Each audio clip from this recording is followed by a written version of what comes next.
Добрый вечер, уважаемые зрители. Меня зовут Дима. Я решил, будь что будет, запишу, как есть скажу, вот что пока вот свежо в голове, в памяти. Тема моего выступления – это переписка. Переписка как способ общения. Вчера у меня хорошо получилось, так вот я немного плохо себя чувствовал. И как-то вот словил такой вот момент. Очень гладко все прошло, просто буквально за 5 минут все, что накопилось за, не знаю, 5-10 лет, возможно, последний мой опыт по этой теме. Сейчас я проговорил вот буквально 10 минут назад про себя. Значит, про переписки, что я хотел сказать. Я эту информацию, кстати, пытался в интернете найти. Думал, может быть, кто-то наверняка написал статью хотя бы, да, или видео. Видео, возможно, есть, но как-то в любом случае мне никак не попадалось это видео, ничего подобного на эту тему. А просто статьи какие-то я тоже на эту тему не нашел. То есть про переписку, да, то есть как способ общения, что это такое. И то есть вообще как бы ничего конкретного, да, на эту тему я не нашел такого, что какой-то анализ вот этого явления. Это явление такое современное, это результат технологий. А вкратце, да, то есть кто меня не знает, я живу в Польше уже почти 20 лет. Но это не имеет отношения, тематика касается любой страны. Ладно, сразу давайте к делу. Значит, такая банальщина, но тем не менее банальщина, она влияет на мою жизнь. И часто очень много сфер моей жизни пронизаны вот этим явлением переписок. Давайте вернемся в прошлое. Вот я вот сейчас так размышлял. Изначально, когда не было интернета, берем там 80-е годы, основной и единственный способ общения был какой? Живое общение, да, то есть люди встречались в клубах, в школе, в университете и общались. Вот, общение было вживую. Потом, когда изобрели телефон, появился как бы новый подвид общения, когда не обязательно видеться вживую, просто человек поднимает трубку, да, и просто посредством голоса. По сути, то же самое общение, только ты не видишь языка тела, да, не можешь ничего передать мимикой и так далее, только голос. То есть это своего рода такой вот аналог живого общения, который я худо-бедно, но приемлю, да, то есть как бы общение по телефону тоже это как бы результат технологий, но все-таки это общение, все-таки это живой голос, и в реальном времени ты можешь слышать и говорить, и ты просто говоришь, да. И вот теперь переходим к перепискам, то есть появились эти переписки. То есть теперь, по сути, можно общаться с человеком, не то чтобы даже голосом с ним не разговаривая, и не то чтобы там лично его не видя. Можно просто сидеть скорчившись в темном углу в комнате и общаться с человеком. То есть просто набирая текст, то есть в виде, так сказать, писем, то есть письменный способ общения. Вот, не знаю, люди не задумываются, люди, может быть, наверняка многим просто это банально, это неинтересно. А мне интересно. Я объясню почему, потому что это сильно влияет на мою жизнь, на взаимоотношения с людьми, прежде всего, вот как это влияет. Дошло до того, что уже с родными, с близкими у меня проблемы, ну, проблемы в кавычках, но тем не менее, недоразумения появляются на этой почве. Это абсолютно ненормально, и я это осознал только сравнительно недавно, я к этому пришел, ну, скажем, года 2-3 назад я полноценно это осознал. Наверняка и раньше я не особо любил переписываться, но как-то меня это особо сильно не задевало. Но последние, особенно 2-3 года, я это полностью осознал, понял и просто не вижу выхода. Это накопилось за столько лет, это надо высказаться, это надо... Неужели, я уверен, кто-то должен меня понять, услышать. Это не есть нормально. Переписка – это не общение. Это не является полноценной альтернативой общению. Имею в виду живому общению. Что касается по телефону голоса, тоже у меня сомнения. Вроде как бы это тоже как бы, по идее, я должен осуждать и не приветствовать по телефону. Но все-таки нет. Это что-то такое, я еще могу понять и принять, как когда действительно нет возможности лично встретиться, то как бы такой вот аналог, как бы заменитель живого общения с глазу на глаз. Это как по телефону, действительно, я могу понять, когда действительно, ну мало ли люди уехали, живут далеко, ну, в командировке кто-то, действительно, а как тогда общаться? Вот, и говорю, эта тема такая обширная, но просто большая часть моей жизни пронизана этой темой переписок. Это просто люди сошли с ума. У меня это просто вот в печенках сидит, столько уже было неприятных ситуаций, ну и со временем даже стали банальны, даже забавные ситуации. То есть, например, когда я знакомлюсь, например, на работе. Большую часть времени я провожу на работе. И большую часть времени все работают удаленно. Соответственно, переписка – это самый основной способ связи, способ общения. И для меня уже стало это забавно, когда я встречаю нового человека, например, новую коллегу по работе. Естественно, большая часть нашего времени, нашего общения по переписке, по чату. Соответственно, к примеру, если это женщина, кто-то плюс-минус моего возраста, я уже просто, для меня это уже я уже предвкушаю, что будет сейчас, что будет что-то забавное, в том плане, что, я-то уже для себя уже пришел к этому осознанному мнению, своему взгляду на переписки, что это абсолютно чуждо мне, как человеку. То есть это не способ общения, то есть я не воспринимаю это как способ общения. В то время как большинство людей, подавляющее, кого я вижу на работе в основном, да большинство людей, которые меня окружают за последние 5-10 лет, абсолютно люди переписываются, и абсолютно я не вижу ни разу, даже намека в их поведении не видно некого, что они как-то иначе трактуют переписку. Нет, у них просто переписка, это просто способ общения. Вроде как по-другому, да, то есть это, какая разница? Вживую я тебе скажу то же самое, или то же самое я тебе передам на письме, напечатаю тебе, и смайлики, даже эмоции можно передавать. По сути, для чего придумали вот эти вот смайлики? Вот эти вот улыбающаяся мордочка, плачущая мордочка, это же все способ, это чтобы можно было передать эмоции текстом. То есть вы понимаете, это... И неужели, наверняка кто-то должен был обратить на это внимание.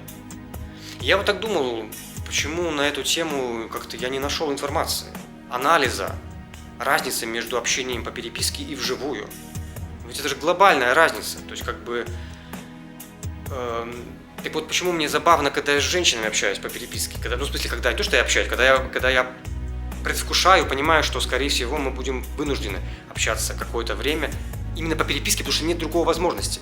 В том плане, что, звонить, конечно, можно, но это как-то приелось именно переписываться. И я тоже вроде как к этому привык, но это абсолютно неважно, я повторяюсь.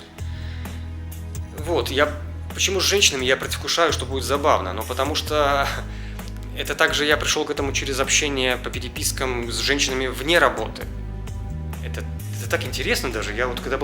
Когда я был подросток, не было всего этого, и не было таких ситуаций даже. Я сейчас, с точки зрения меня, подростка, я вспоминаю, как я себя тогда видел, общался. И если бы я тогда был подросток, и мне сказали, что в будущем будет такая ситуация, это так было бы необычно. Ладно, к чему я говорю, почему забавно с женщинами? Потому что, как я и сказал, поскольку для меня переписка – это не способ общения, я это так не воспринимаю. Это всего лишь способ передачи информации в крайних случаях. Так это, если по большому счету, вот как я это вижу. В то время как большинство людей, подавляющее вокруг, для них это равнозначный способ общения, человеческого общения. Вы представляете, это же очень существенная разница. Если я так это вижу, а для кого-то переписка – это то же самое, только альтернатива живому общению, А для меня абсолютно это не альтернатива. Это просто как банальный способ на крайний случай, когда по какой-то причине нет возможности позвонить или пообщаться вживую, как крайний случай. Соответственно, многие люди, общаясь со мной по переписке, они видят, они чувствуют всем своим нутром, что-то не так с этим человеком. Он как-то... И сразу, естественно, люди это не знают, они не понимают, что кто-то вот так воспринимает переписку. Соответственно, сразу возникают сомнения, а может я какой-то хам, а может я какой-то невежда, а может я так, не знаю, прикалываюсь над ними и что-то там пытаюсь посмеяться над кем-то. То есть они видят мое отстраненный способ общения, холодный, мое отсутствие инициативы практически всегда в переписках. И я это не делаю специально, я это просто, я сам это отвечает моему внутреннему состоянию, моей душе. Вот я это так вижу, я это так чувствую, как бы, и меня вот, потому что я, так это не воспринимаю, меня воспринимают хамом, невеждой, что я там глумлюсь над кем-то. Это так забавно, это даже, но самое главное, человек, когда переписывается, это же так естественно, это так логично, это так банально, очевидно. Когда мы переписываемся, это же совсем по-другому мозг воспринимает этот стиль общения. Как бы там ни было, мы больше вкладываем усилий, любых усилий, умственных, времени немножко больше, когда мы переписываемся. Мы больше думаем, так или иначе. Мы больше думаем о человеке, с которым мы переписываемся. То есть, если взять, допустим, общение, какой-то диалог двух людей, идентичный диалог, идентичные фразы, идентичные предложения, но в одном случае эти два человека общаются вживую, а в другом случае они переписываются. Так вот, когда человек переписывается, когда оба переписываются, оба, я не скажу в разы, но гораздо больше, значительно больше прикладывают усилий, какой-то энергии в это общение.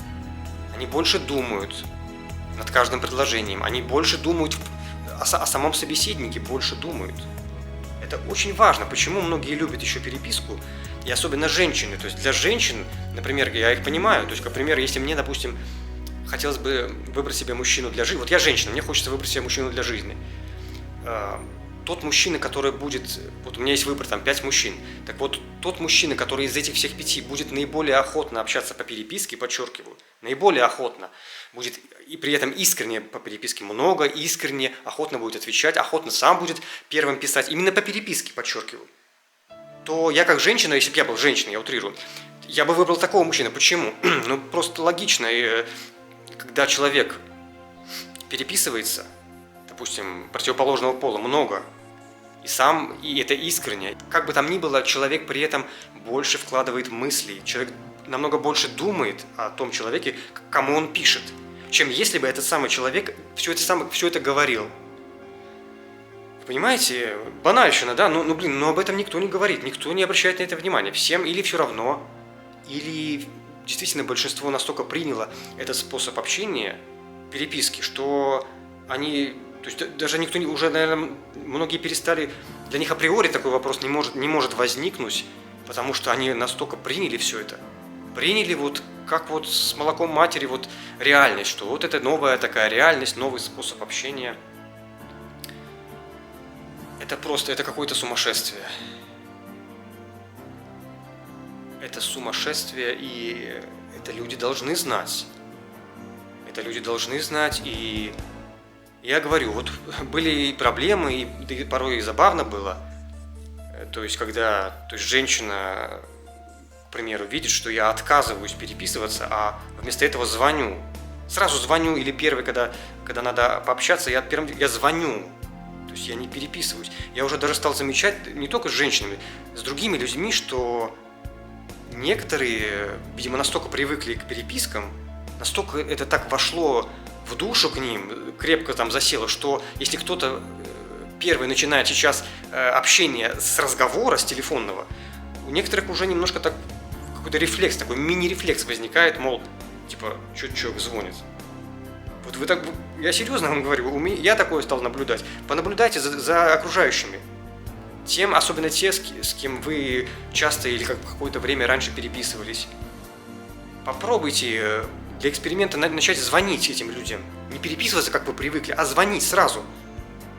В том же самом мессенджере по интернету, да, в этих соцсетях. Звоните, там есть возможность звонить. Вот. Так вот, женщинам многим, как по моему опыту, когда они видят, что я абсолютно избегаю переписок, и в крайнем случае я просто звоню, общаюсь голосом, то есть это их раздражает, то есть и это логично, как я уже объяснил. Когда мы общаемся, когда мы переписываемся, мы гораздо больше думаем. Если мы искренне общаемся перепиской, мы гораздо больше думаем о человеке, с которым мы общаемся, чем ежели мы говорим то же самое, но голосом. Это же так логично, так очевидно. Ладно, и как и сдал, я не уложусь в 15 минут. Так вот, мне интересно, но неужели люди не задумывались об этом? Неужели люди настолько это все приняли и вообще не различают разницы между живым общением или общением голосом и общением по переписке? Неужели люди не увидят разницы? Но она просто колоссальная. То есть, это настолько нелепо, это просто как я и сказал, это пронизывает многие сферы моей жизни. Какие-то недопонимания постоянно на этой почве у меня в жизни появляются. И на работе, и в личной жизни. Постоянно. Да возьмите все эти самые дейтинговые предложения. Там же тоже повалом, когда кто-то начинает первые общения, как оно происходит правильно, по переписке. То есть люди начинают писать. Это просто дурдом какой-то. Пишут, ну вот реально. И как бы...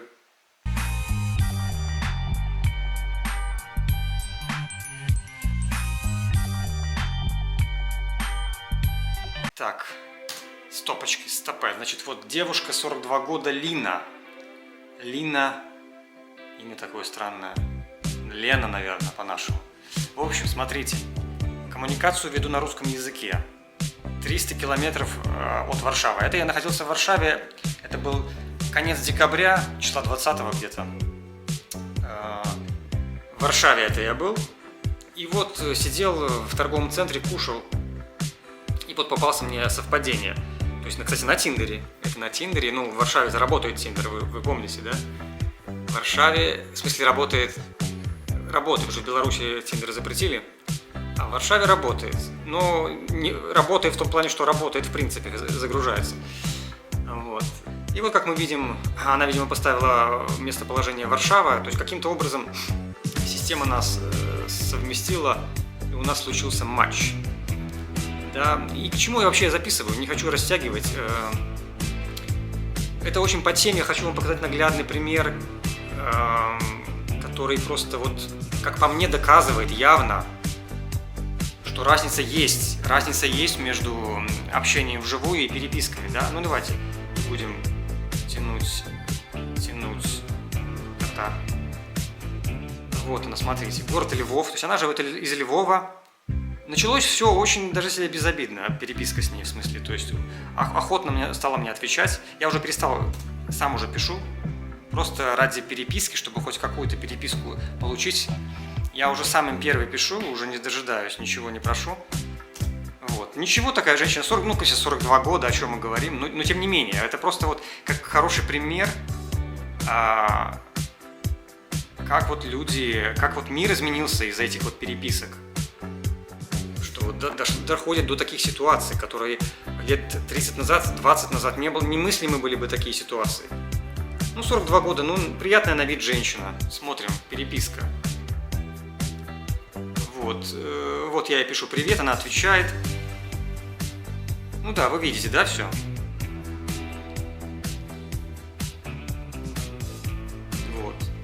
Вот переписка началась довольно-таки себе неплохо. Идем дальше.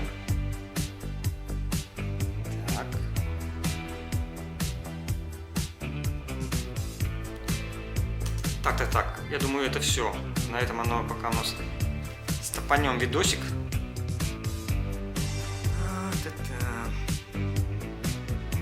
И смотрите, что я тут вам хотел обратить внимание в этой переписке. Все нормально идет, да, но в определенный момент, видите, я написал ей: напиши, пожалуйста, свой контакт в WhatsApp. Я тебя там наберу, и мы минут 5 поговорим голосом. Казалось бы, да, что такого? Ну, я просто предлагаю ей пообщаться голосом, да. Ничего страшного, ничего странного, как по мне, ничего странного нету. Ну, смотрите, что ответ какой. Не ранее 6 января. Ну и как вы думаете, что было дальше? То есть, как дальше развернулась эта переписка? Спойлер, никак. Она просто вот так и закончилась, как вы сейчас видите.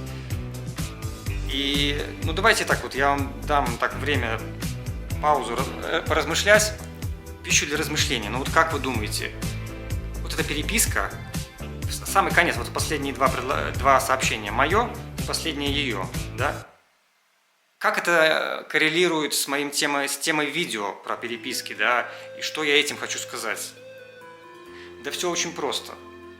Во-первых, я еще так, к слову, вкратце, я так стараюсь писать, и раньше я так начал писать, ну, где-то год назад, может, полгода назад, мне пришла такая идейка, вот так вот сразу, буквально через 2-3 предложения, если по перепискам начинает сообщение, второе, третье предложение от меня, и я как можно быстрее предлагаю женщинам сразу вживую говорить. Мне это подстать, это мне комфортно так, и все указывают, все смыслы у меня есть, чтобы по голосу, да, общаться. Ну вот вам пример, смотрите, вот как бы, казалось бы, да, она активно, охотно начала со мной общаться, вежливо. Слово за слово, переписка идет, начинает клеиться, вроде бы все нормально. В определенный момент, когда она видит информацию о том, что я прошу ее дать мне связь, чтобы я смог с ней голосом поговорить, да, я написал как голосом по WhatsApp. Но все понимают, что значит голосом по WhatsApp. Это значит, в приложении мы звоним либо голосом, либо видеосвязь. Вот. И такой вот ответ поступает, да. Вы можете, многие бы сказали, ну что из такого, ну написала не ранее 6 января. Видимо, мало ли там у нее условия плохие, она живет. Ну, понятное дело, причин может быть много, почему она так ответила, и многие могут сказать, ну, здесь ничего такого нет. Ну, мало ли у нее действительно условия не позволяют, она там живет в какой-нибудь общежитии, там много людей, ей некомфортно общаться в голос. Да, вот многие бы так сказали, и, в принципе, теоретически так может быть. Я ж ничего не говорю. Но давайте на чистоту. Ну не просто так это. Ну не потому, что там у нее какие-то дела, какие-то там общежития, много людей, ей некомфортно. Давайте будем с вами откровенны. Осознанно или неосознанно все мы это понимаем. И в этом случае эта женщина прекрасно понимает, что общение вживую голосом, а тем более по видеосвязи, это просто как небо и земля, если сравнивать с перепиской. Когда ты сидишь, скорчившись, тебя не видно, не слышно. Все это понимают. Соответственно, у нее просто такой вот... у любого человека в этом моменте в переписке, да, и у мужчины, наверное, тоже бы немножко такой щелчок в голове. Так, хоп, так, стопе, а что это такое, а почему он просит говорить? Потому что все мы понимаем, это совершенно другой способ общения. В смысле, когда видно голос, слышно голос, видно лицо. Это абсолютно, это просто что-то несопоставимое с перепиской. Вот. Вот тут видно, что она манипулирует. Мое мнение, она манипулирует. Почему она так пишет, да? Давайте пойдем метод от обратного. Это значит в математике есть такой метод от противного, да, метод от противного. Я утверждаю, что она манипулирует. Когда мне ответила она мне на мою просьбу поговорить голосом, она мне ответила не ранее 6 января, это попытка манипуляции. И вот я так утверждаю это. А теперь как это доказать? Вот как я могу доказать то, что вот она мне манипулирует? Пойдем метод от противного. Предположим, она не манипулирует. Вот предположим, это метод от противного. Идем с обратной стороны, заходим. Она не манипулирует. Да? Она не манипулирует. Если она не манипулирует, почему она не стала со мной голосом разговаривать? И этот момент отложим, то, что там у нее общежитие, плохие условия. Давайте сказки не будем вешать. Мы взрослые люди, я не просил у нее там ничего сверхэкстренного. Я всего лишь попросил 5 минут голосом поговорить. Ну, как я не знаю, у нас пока войны нету здесь, в Варшаве. И ничего такого сверхъестественного не происходит. И 5 минут она бы нашла поговорить со мной. Но по переписке же она со мной начала разговаривать. Значит, это как минимум говорит, что она... Ну, если мы предполагаем, что это все искренне, да? Что она искренне со мной вошла в эту переписку, да? То что ей мешало... Ну, хорошо, 2 минуты. Она ж могла бы просто из уважения, но я прошу ее, хочу голосом поговорить. А если я действительно так влюбился по фотографиям и хочу вот реально голосом услышать ее голос, так она мне понравилась. Ну, такое в жизни, такое может быть. Ну, что ей мешало, что ей стоило мне сказать, да, давай, там, допустим, завтра у меня будет вечером время, вот тебе мой контакт. Вот как, по идее, или там, ну, не завтра, но через неделю. Но в любом случае, такой ответ был бы у женщины, которая не манипулирует. Что, мол, ну, давай вот такое-то время свяжемся. Свяжемся, поговорим. Да, вот так вот это было бы, если бы это не было манипуляцией. Значит, это манипуляция. Это мы выяснили. Теперь вопрос, в чем заключается манипуляция? Ну, как по мне, она заключается в том, но в том-то она и заключается, что если бы не было разницы между общением по переписке и вживую, то и не было бы никакой манипуляции. В чем действительно заключалась бы манипуляция? Ну, раз мы выяснили, что манипуляция есть, значит, она должна на чем-то основываться, эта манипуляция. Ну, а на чем она тут основывается? Ну, это же очевидно. Она основывается на том, что все мы понимаем, что это огромно, это как небо и земля. Общение по переписке и общение вживую голосом, с лицом. Это небо и земля. Это совершенно не равнозначно. Вот я вам как вот показываю, что я этим хотел сказать. Да и в принципе, ладно. На этом и конец, по сути, этого записи, этого разговора. И что еще? Напоследок скажу. Я вот так вспоминал, когда была, помните, эпидемия, пандемия, коронавирус. Это был 2020 год. Вот. Я как сейчас помню, там тоже у меня было такое время, и тогда особенно были переписки в ходу, потому что люди реально, не ходили в офисы целый год, и когда так долго не ходишь. Естественно, люди переписываются часто, много. Я как сейчас помню, тогда была такая ситуация. Много было таких вот разговоров, неприятных каких-то стычек, сродни конфликту и с начальницей, помню, и как-то в один момент, когда слишком много уже было, слишком долго я мусолил эту тему там с ними на работе, по поводу того, что мне некомфортно, что мне не хватает общения вживую, и что сколько можно сидеть вот так вот взаперти в комнате, что мне хочется людей увидеть, да.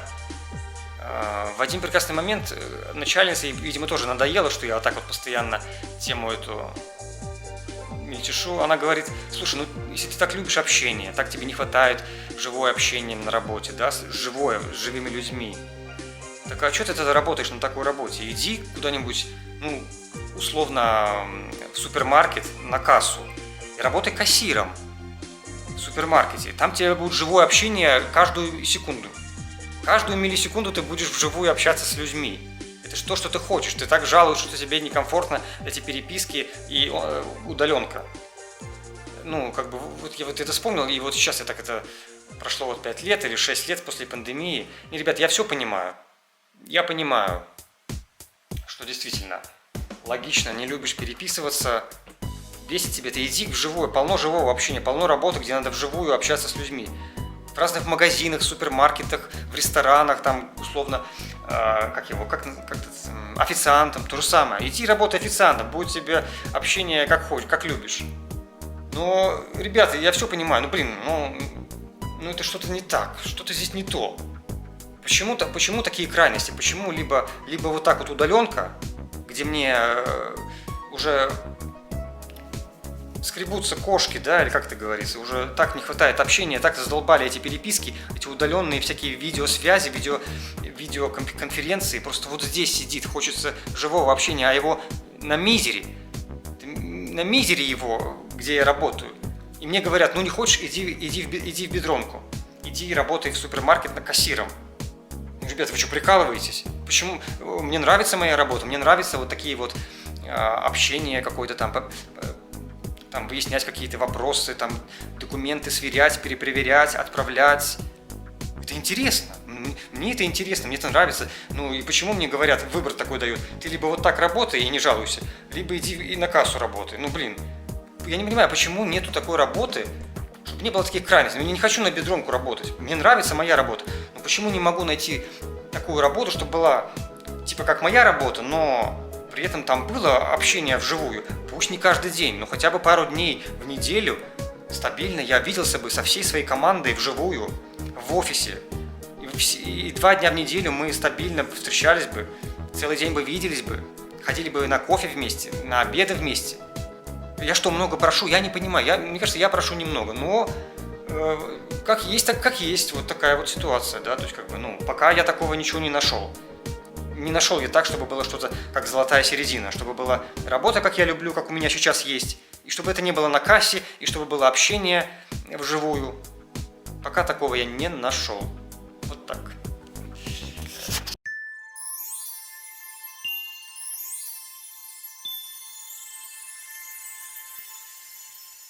Это такое небольшое отступление.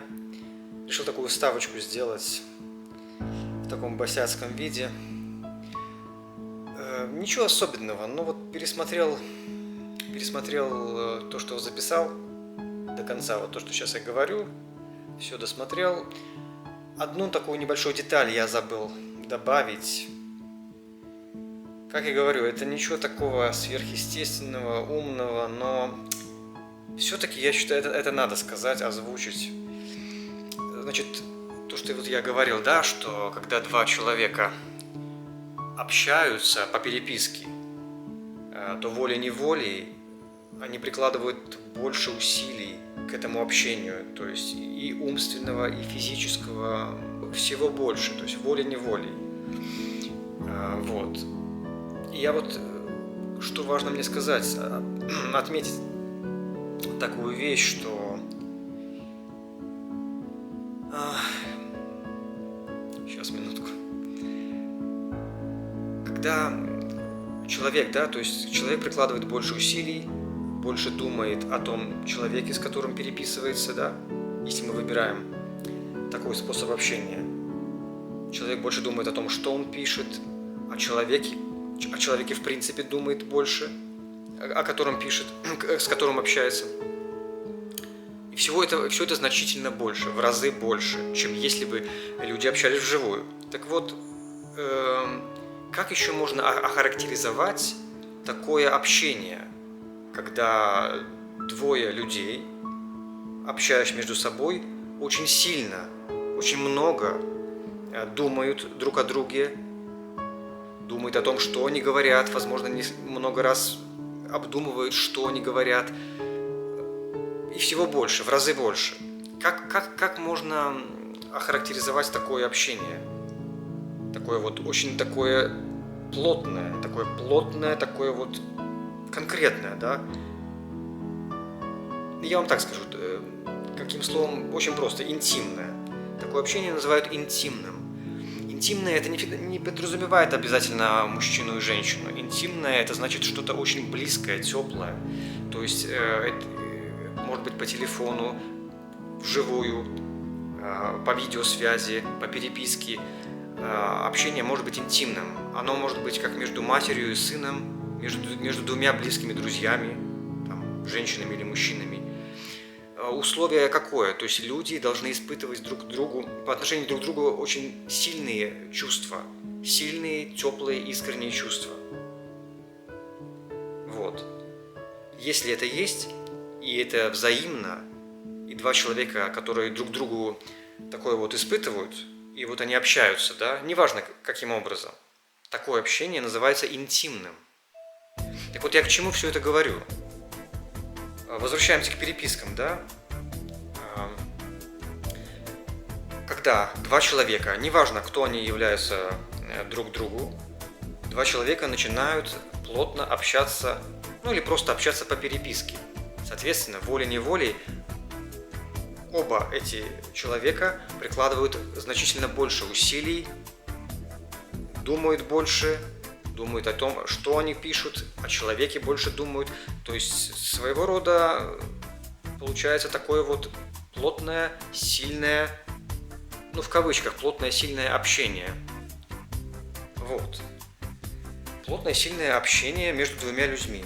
Оно появляется волей-неволей, потому что этот способ общения подразумевает, что человеку приходится волей-неволей больше думать, значительно больше думать о переписке как таковой и о человеке, с которым переписываешься. Мы пока берем в расчет просто искреннее общение, да?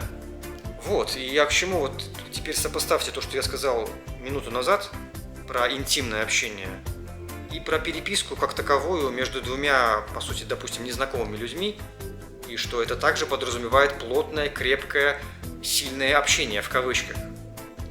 То есть люди волей-неволей больше думают друг о друге, когда переписываются, даже если они незнакомые. Поэтому это очень важно, и я даже напомню, на работе я проговорился об этом с коллегой, мы на кухне сидели, я ему говорю: слушай, что говорю, я вот со временем, чем дольше работаю на такого рода работах, где один из основных каналов общения – это переписка, то я говорю, тем более я убеждаюсь, всем своим нутром я это чувствую, что что-то здесь не так, что-то как-то это неправильно, это что-то явно не в порядке. Я говорю, сам, сейчас я говорю, со временем я говорю, все это так вот вспоминал, думал, все свое общение со всеми людьми, с близкими, не с близкими, за все время. И полностью вот к этому моменту я понял, где собака зарыта. То есть собака зарыта в том, что действительно это интимное общение, переписка, начиная переписываться с человеком, это становится интимным. Мы намного больше начинаем думать об этом человеке. Хотя то же самое мы могли бы общаться о том же самом, с тем же самым человеком, но вживую. И оно уже могло абсолютно было бы не настолько интимным. Или вообще не было бы интимным. Вы задумаетесь об этом. Это очень важный момент. И поэтому как это можно брать как вот за основной аргумент. Например, вот если кто-то в будущем, скажем, еще будет ситуация, когда кто-то будет недоволен тем, что я как-то так холодно, очень робко или вообще практически никогда сам ничего не пишу, очень сухо отвечаю. И если в будущем будут какие-то проблемы у меня с этим, то я сразу буду звать этого человека на живой разговор и буду заявлять ему: слушай, говорю, я нормальный человек, я не пытаюсь тебя оскорбить, как-то над тобой глумиться, ничего подобного. То, что я с тобой так общаюсь, допустим, как-то сухо, и у тебя может сложиться впечатление, что я это делаю специально, или я тебя как-то там недолюбливаю, и таким образом проявляется мое отношение к тебе. Но дело в том, что я как-то стремаюсь так вот часто много общаться с людьми, с коллегами по работе, которые, по сути, мне не друзья, никакие не близкие люди, поэтому для меня немного странным общаться с ними по переписке. То есть, как я и сказал, переписка – это не то, что я могу какой-то ноу-хау, но вы сами посудите, вспомните свои ощущения, когда вы переписываетесь, да? Неужели вы действительно не чувствуете, когда переписываетесь, что вы реально намного больше вовлекаетесь в этот вот процесс общения, намного больше, то есть, чем если бы... Я вот поэтому и думаю, что, возможно, это и есть причина, почему многие люди начали даже предпочитать переписку.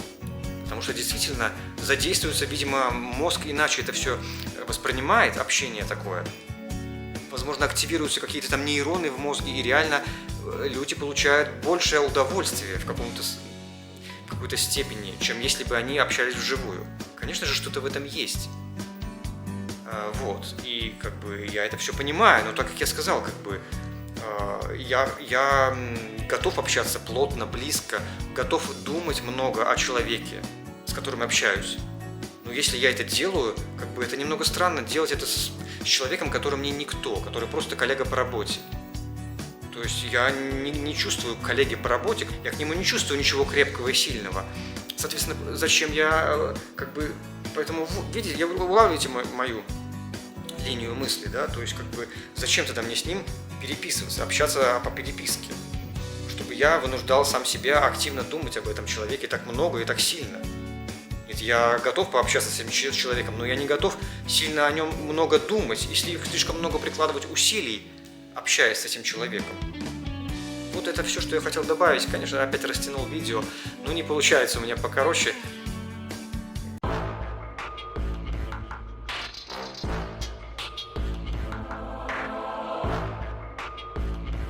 А теперь вот вспомните, просто вспомните, как с вами общаются ваши близкие, родные. Ну, я имею в виду плюс-минус вашего возраста, ну или ваши родители. Ну, не глубокие старцы, а там, до 60 лет плюс условно, да?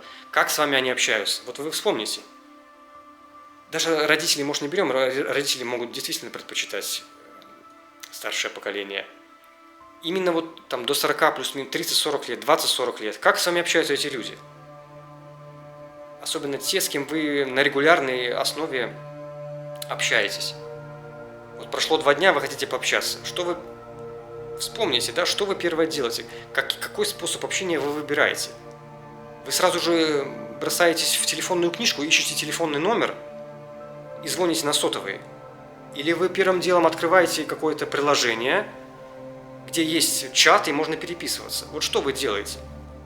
Я даю 80%, вы открываете приложение, ищете человека, с которым хотите пообщаться, и пишете ему, привет, у меня к тебе такое дело. Вы это пишете. Я 80% даю. В большинстве случаев вы пишете. Вот. И я считаю это неправильно, я считаю это абсолютно ненормально, я никогда это не приемлю.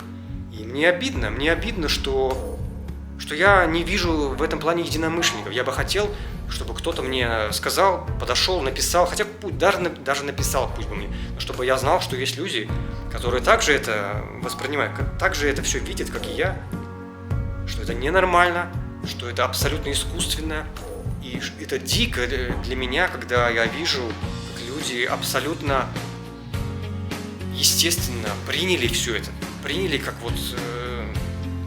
за чистую монету и не видят разницы между живым общением и по переписке.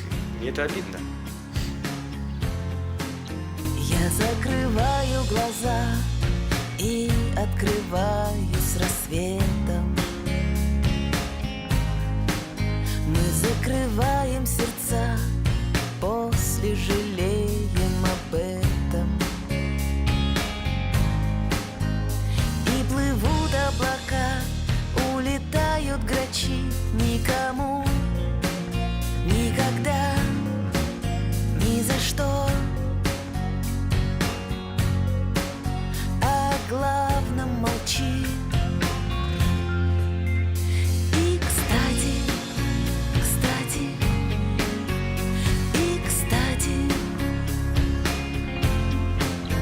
все ради любви, все ради.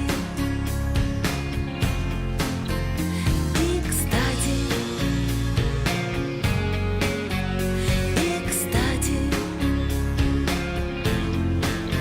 все ради любви, все ради. И, кстати, вера моя, да еще дивная штука. Она выносит меня никуда, из ниоткуда. И летят поезда в бесконечном дыму.